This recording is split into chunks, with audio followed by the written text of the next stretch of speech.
আসসালামু আলাইকুম। আমার ছাদ বাগানে চলে আসছি লাউ কাটতে।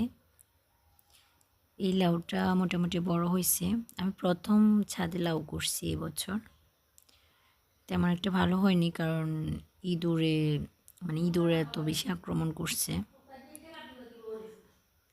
তারপর কেটে নিলাম। আরেকটা এখানে লাউ, এটা আর বেশি বড় হবে না। কীরকম বাঁকা হয়ে গেছে। তারপর দোনোটাই কেটে নিলাম।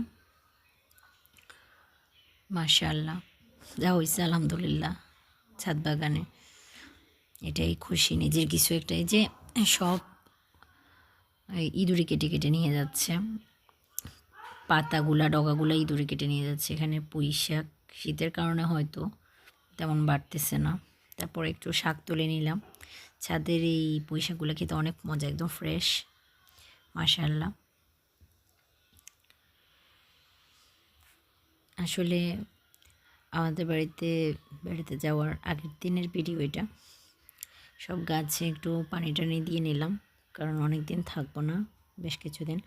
এই জন্য এখানে সবগুলো মরিচের চারা লাগাইছে, অনেক মরিচের চারা, প্রায় ৮১টি মরিচের চারা। এই যে লাগিয়ে ভালো করে পানি দিয়ে যাচ্ছি।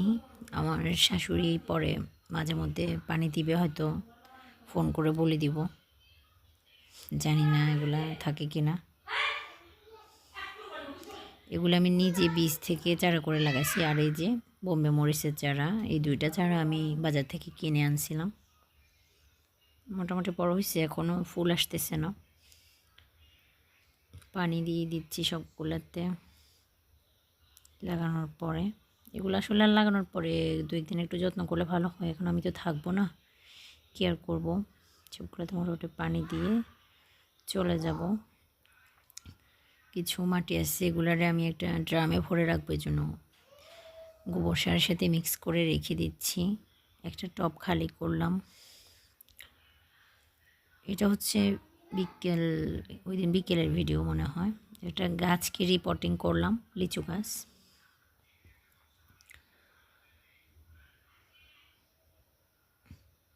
একা একা করেছি। এখন শীতকালে রিপোর্টিং করাটা ঠিক না, তারপরও করলাম। গাছটা আসলে বেশি শিকড় ছড়াই গেছিলো। এটা পরদিন সকালবেলা আসলে একটু একটু ভিডিও ক্লিপ নেওয়া হয়েছে। ছাদটা পরিষ্কার করে নিচ্ছিলাম। শীতকালে আসলে ছাদে কাজ করতে ভালো লাগে, মোটামুটি সব পরিষ্কার পরিচ্ছন্ন থাকে, ঝাড়ু দিলেও পরিষ্কার হয়ে যায়। এই টবগুলোকে ছিদ্র করে নিচ্ছিলাম গাছ লাগানোর জন্য।